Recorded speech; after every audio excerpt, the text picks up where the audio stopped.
Hi, thank you everyone for coming. We are so happy to welcome you to a reading from Flash Fiction America. We are joined by Sherry Flick, co-editor of Flash Fiction America, 73 Very Short Stories, and contributors Christopher Allen, Pamela Painter, Yoshunda Sanders, and Yasmin Soares, as they read from the New Norton Anthology. Please make sure that you stay muted during the reading. I recommend that you put your screen on speaker view during the reading and then gallery view during the Q&A. Go ahead and keep the chat open so you can follow along with links and share anything that you like about the stories.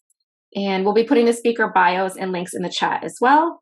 Our readings are free, and we encourage you to purchase the anthology as well as the authors' books from them as a way to support the authors and independent bookstores. And you can also find some of their books in our bookshop store, and I think Chloe will pop the link in there.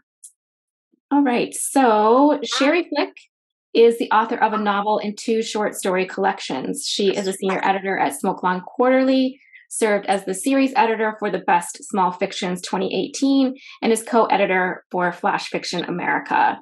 So Sherry is going to be offering us some comments on each story after the writer has read the story. So thank you, Sherry, for being with us and chatting with us. Our first reader, we're going to go in alphabetical order, is Christopher Allen. He is the author of the Flash Fiction collection Other Household Toxins from Matter Press. His work has appeared widely and is forthcoming in the Best Small Fictions 2022 and Flash Fiction America, which is out now. Allen has judged the Bath Flash Fiction Award, Micro Madness, the Cambridge Flash Fiction Award, and is the 2023 Flash Fiction Judge for the Bridport Prize. He has a BA in Music Business from Belmont University and an MA in English from Middle Tennessee State University. Allen is a nomad, which you can see from his background right now. That is not a screen. That is actually where he is. So, Chris, please read your story for us. Hi, everybody. Greetings from Puerto Vallarta, Mexico. I'm always happy to read first because then I can drink. But it's a little bit early in the morning to drink here. I'm going to read the story when Chase praised chocolate. It was originally published in Smokelawn before I was the editor-in-chief of Smokelawn, of course. And then it appeared in the best of the first 10 years of Smokelawn. It appeared in my book. And I'm really, really, really honored and happy that it's in Flash Fiction America now. Okay. This is when Chase praised chocolate. Chase is 36. His hands are rubbing his wife's shoulders, but his thoughts are readying themselves for escape. Chase, please, it's too hard. She turns her head to look at him, but Chase is already 5 and leaping into a granite kitchen countertop. He swivels in midair and lands, sitting. His wife says again, Chase, please, it's too hard. The landing's never smooth, and then there's always the awkwardness of turning to kneel, to reach the 3rd shelf and the dwindling bar of chocolate his mother never uses to bake. He pulls back the label that reads, Pure Baker's Chocolate, and sinks his teeth deep, hard into a corner. Chase is 49. Dribbling sounds are coming from the bath and his wife. His heart races at the thought of being caught clicking through porn sites. He swallows hard, and a dark memory of chocolate coating the back of his throat. He's 5 again and kneeling on the cold, hard countertop. Mommy's asleep on the couch. He nibbles on the chocolate and tries to make his knees, first the left, then the right, feel old and innocent at the same time. That would be perfect. Chase lusts for the dusty, drab quality of pure chocolate without all the sugar, butter, and sprinkles. In the bathroom, a plug glugs from the drain, a hairdryer roars. He clicks back to CNN, deletes his cache, swallows his memory, and smiles. Chocolate in its purest form, he thinks, is like life, uncorrupted. In the thunder of his wife's preening, he shouts, chocolate liqueur, soy lecithin. People aren't pure. They have a troubling number of ingredients. They have retinas and freckles, fists and curly hairs, and thoughts, weeping thoughts, raging and perverse thoughts. They have nipples and knuckles and dilemmas. They have lips and hopes and vertebrae, which some animals don't even have, but thoughts, most of all. Chase keeps a list of people, ingredients, and a canister on a high kitchen shelf to remind himself that innocence needs a ladder, and that when he prays, and that's when he prays. He's 5 and 49, 62 and 12 and 23, but most of all, 5. His latest people ingredient, number 3042, is a little demon called corticotropin releasing hormone, which Chase doesn't understand completely, but he knows it makes him mad. Chase is 19 and 5. He takes his new girlfriend to see Jaws. She smells like jasmine. He hopes he smells like a Hershey's bar. He swallows and scoots the chocolate back behind a can of baking soda and shimmies off the counter, but his mother is standing there when he turns around. Little man, what did I tell you about climbing? A palm stings his face as the movie starts and his girlfriend reaches for his trembling hand. She tickles his palm as Mummy holds a cold cloth to a rising bruise on Chase's cheek. Chase, she says, I was angry. That's all. But the tiny bits contaminate us, he thinks, gripping his girlfriend's hand, white and skeletal in Cinema's paw. Anger, he whispers, is like salmonella. Chase, you're hurting me. His girlfriend is trying to pull her hand away. Anger's like a demon, he says to his mother girlfriend. No, his mother says, steely now. Not like that at all. It's 9 o'clock. Time to say your prayer. Chase, always and ever 5, falls to his knees. He raises pinched shut eyes to the shelf he's too small, too old to reach, and prays, chocolate liqueur, soy lecithin. Chocolate liqueur, soy lecithin.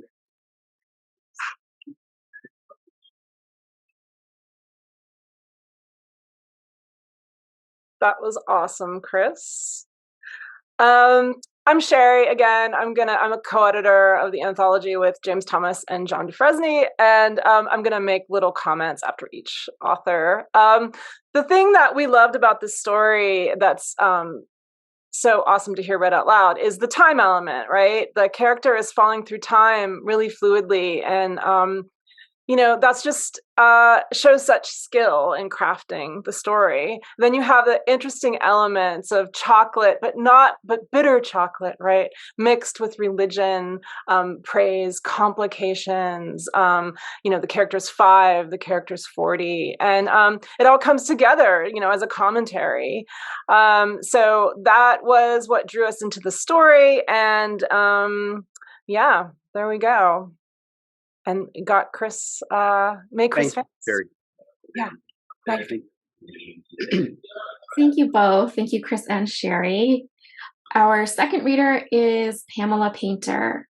Pamela Painter is the award-winning author of 5 story collections and co-author of What If.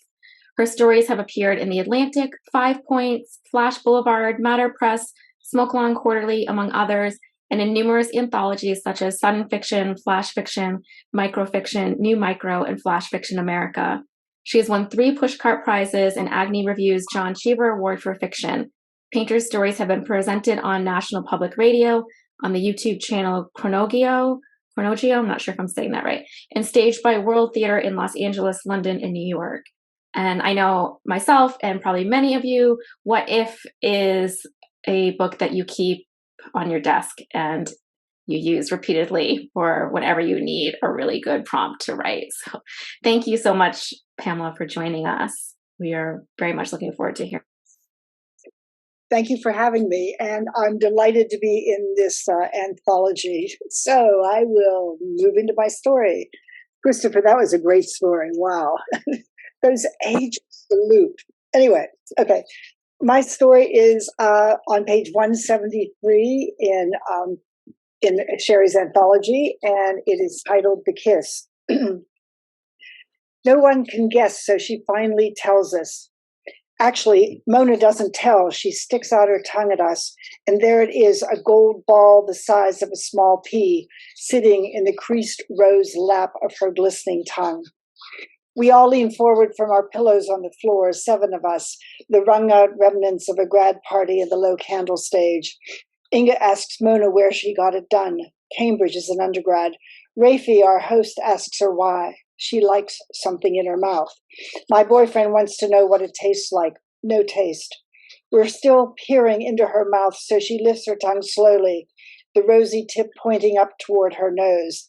There on the silky downward slope is another gold ball.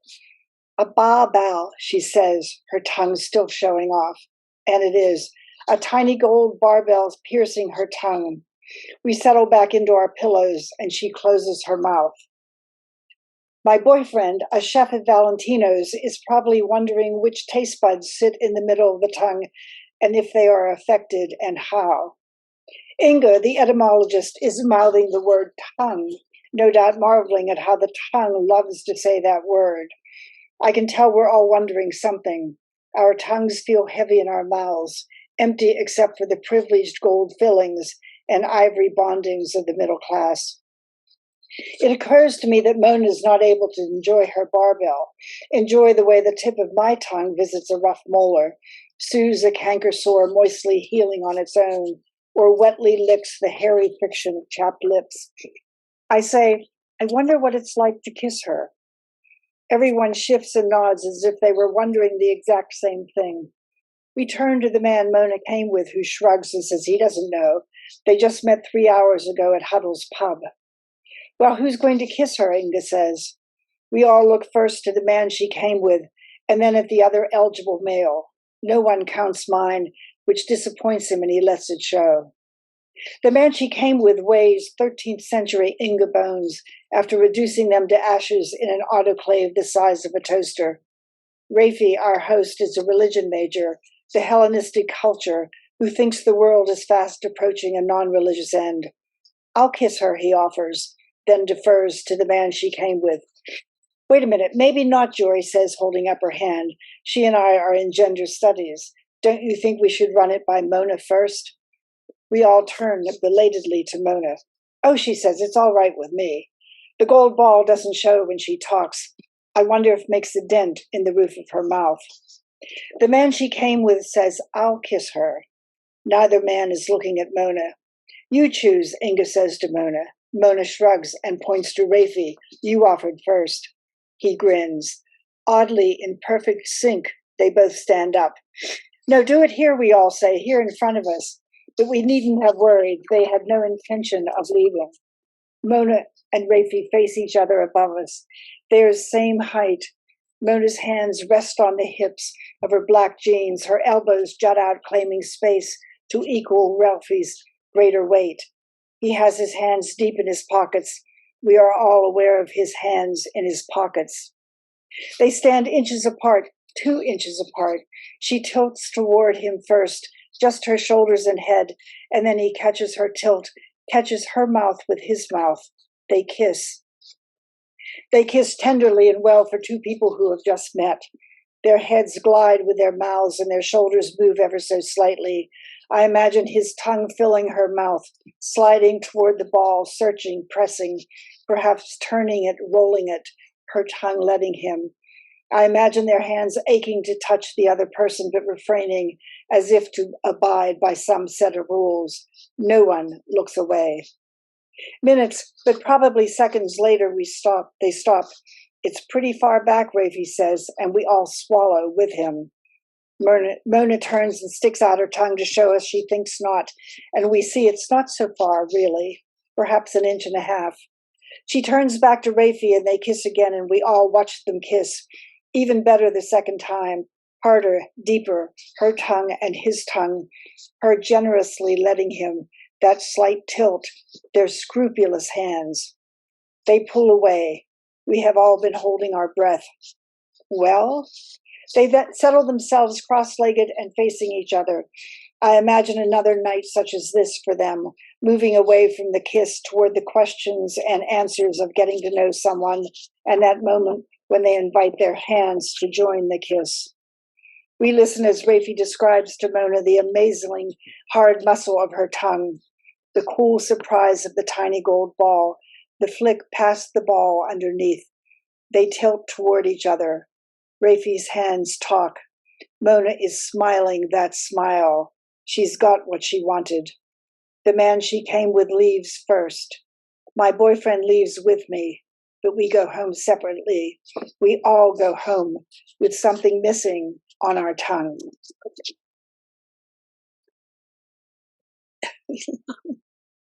Wonderful story, Pam. This story is interesting because, I think it's always so fascinating when flash fiction kind of breaks the rules that we always talk about. It has so many characters in it. I think 6 altogether. But we get to know them. And Pam does these wonderful sort of one-sentence character sketches. And then we have the performance of the kiss in an unlikely, like, domestic situation.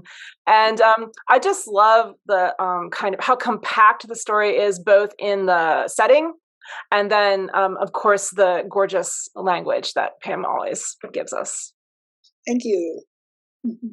It was published in an Italian anthology called Latex, and the stories are so erotic. I couldn't believe they published my story. Anyway, the cover is wild. Thank you, Sherry. Thank you both. That was wonderful. Our next reader is Jasmine Soares. Oh, sorry, wrong order. Look at me. I'm a terrible host. I'm sorry. It's Yoshunda Sanders. We're going in alphabetical order. I knew I was going to screw this up because the alphabet is confusing. Yoshunda Sanders is an award-winning fiction writer and the author of several books, including the forthcoming debut novel, Women of the Post. She is a proud Bronx native and lives there where Rhythm, her contribution to flash fiction America, is based. Welcome, Yoshunda. Hi, everybody. It's exciting to be reading with all of you and hearing some of the wonderful stories that Rhythm is in conversation with. We are in, I guess, pandemic anniversary times. So it's fitting to be reading this now because I actually wrote it because it was so quiet in the Bronx. And that was the part that I think that freaked me out the most, is that just that there was no noise. You'll hear construction and probably my pandemic puppy, Bendito, barking just as I start to read, because that's how he rolls. But that was sort of the background behind writing this particular piece. Sun up to sundown, 100 shades of Black girl beauty.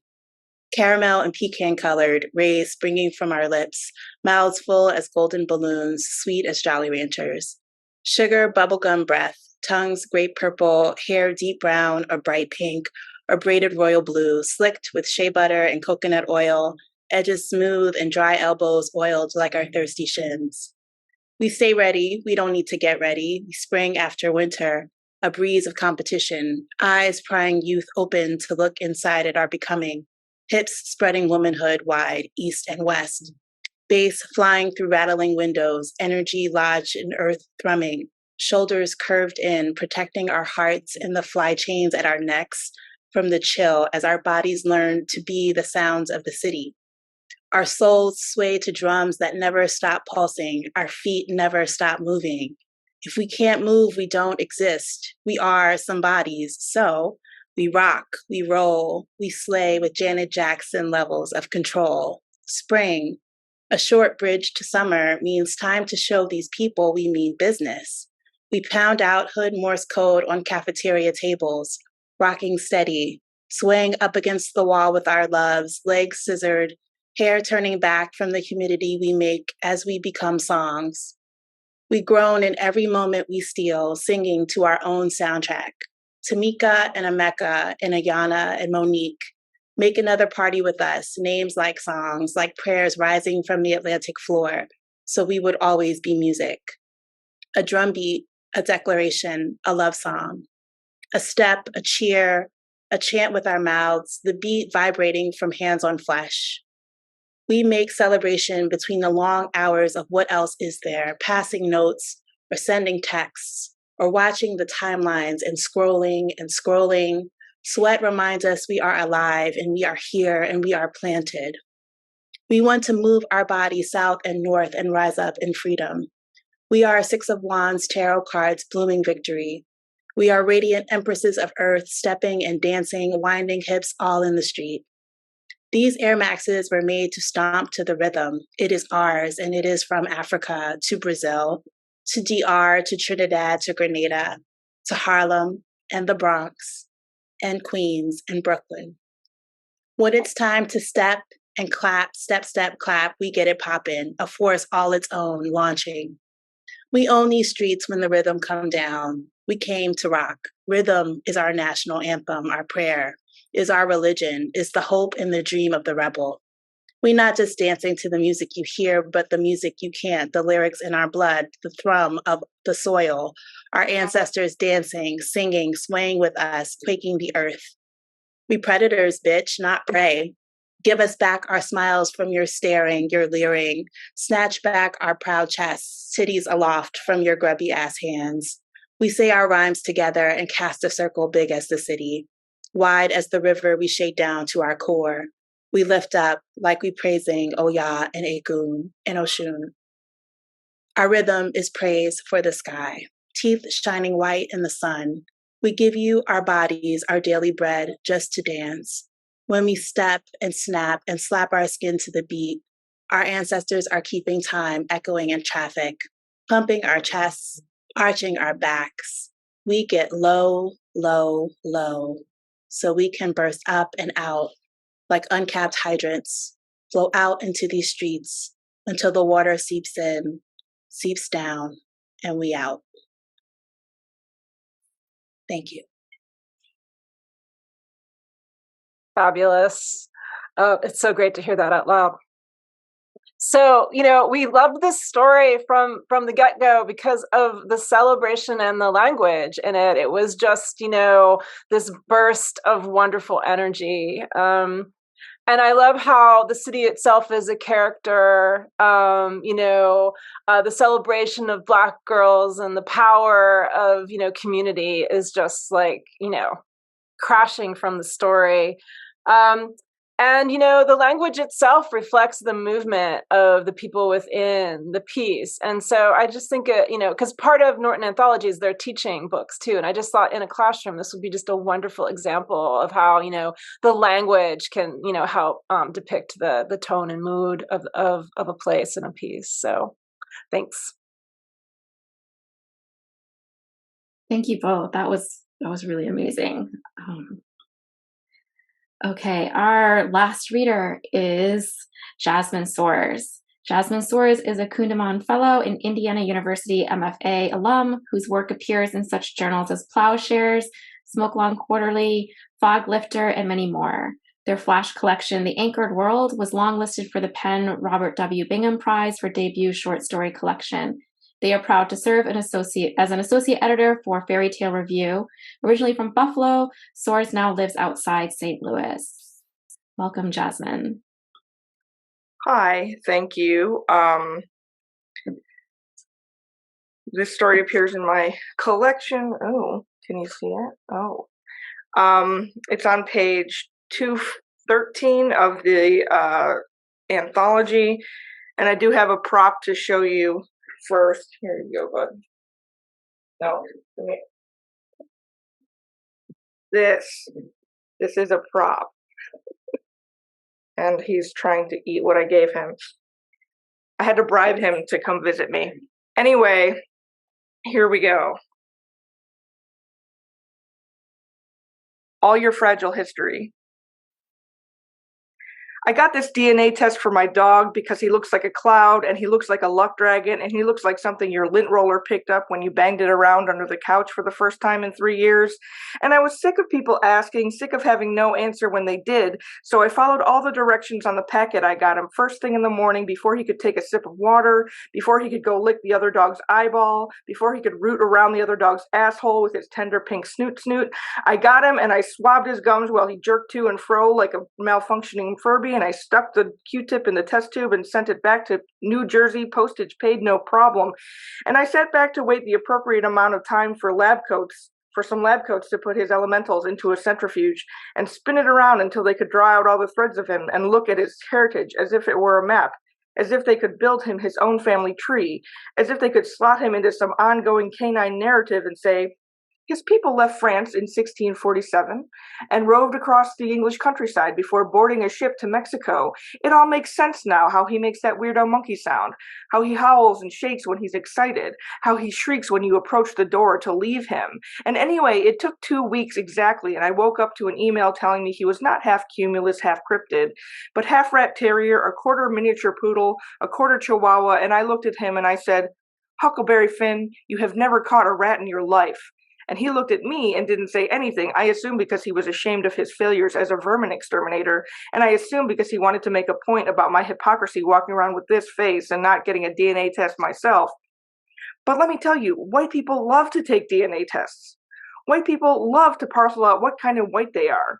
White people love discovering less than 1% sub-Saharan African or less than 3% Native American on their rainbow pie graph summaries. White people love to tell other white people that they come in all different shades and they can portion out their blood in riveting fractions. But when they ask me what I am and it's a day I happen to answer, it's always Thailand? I hope you get liberated from China soon. Or, no, you're Indian, don't lie. Or, I'm so jealous you never have to go tanning. And wouldn't you know it's worse when I tell them I too am cobbled together of fractions. I too am white enough to want to spit into a beaker to find out if I'm 1/4 Irish or 2/5 French. Wouldn't you know it's worse when they say, oh, you do look white, you're actually really pretty. Or, you're so dark for only being half. Or, are you sure you're not Indian? Wouldn't you know it's worse to fear you will be unmoored should you spit into that beaker only for a stranger to be spat back out shouting Italian, Indonesian, Greek, Vietnamese, Swedish, waving a flag you don't recognize, singing a language your tongue can't curve around, loosing the tether to all your fragile history as if a single PDF has the power to cleave you from the memory of the burst of mangosteen across your tongue, the touch of your grandma's hand as she helped you whisk the German chocolate cake batter, the way Thai and English merge in your mouth to crack out interlingual puns, the way your mother decorated the Christmas tree with garlands of jasmine blossoms and a slender Buddha up top, the way your eyes glint green in a certain light, the way your grandma said Davenport and saved used Ziploc bags, the way your grandpa said, I just want to help someone, and let you hammer nails into blocks in his woodshop, the way you slip between buildings and under scaffolding to find a bustling halal restaurant cooking cow milk in a wok the size of a bathtub, the way the street vendor in Bangkok asked your mother, is that child half white, only to jack up the price when the answer was yes, the way your brother hid his birth name from the kids at school because if they'd known it they would have run around chanting ching chong, the way you've been called an N-word and a chink and a gook and a slant and a spick, the way you've been called the perfect Asian student, the way you've been told to go home, the way you used to scrub your skin until you were one big livid pink abrasion hoping the color would rub off with the blood, the way you look for evidence of belonging, the way you look in the mirror, the way you look. Thank you. Thank you. Another great story to hear read out loud. And it's one sentence, right? Yeah, I was double checking today and I thought I was correct. But so, it's a great example. For a while, there was a trend of people trying to write these one sentence stories. And then it's very hard to do. So there were a lot of bad one sentence stories out in the world. And this is a great example of a really successful one sentence story because the form matches the rage and intensity and energy that builds within the story. So I feel like it completely justifies itself. I love the idea that this story, if you don't recall, started off with a dog DNA test, right? So it starts off and it's fun and funny and it leads us into an exploration of, conflict and racism and, the complication of this narrator, who we come to know because there's a really strong voice and we have characterization. So there's a lot going on in this story, but it just kind of reads super fluidly. So thank you. Thank you so much, both of you. Jasmine, thank you. I've loved that story since it was first in Smoke Long, and it was so great to get to hear you read it. Like I've literally had chills. That was so good. So good.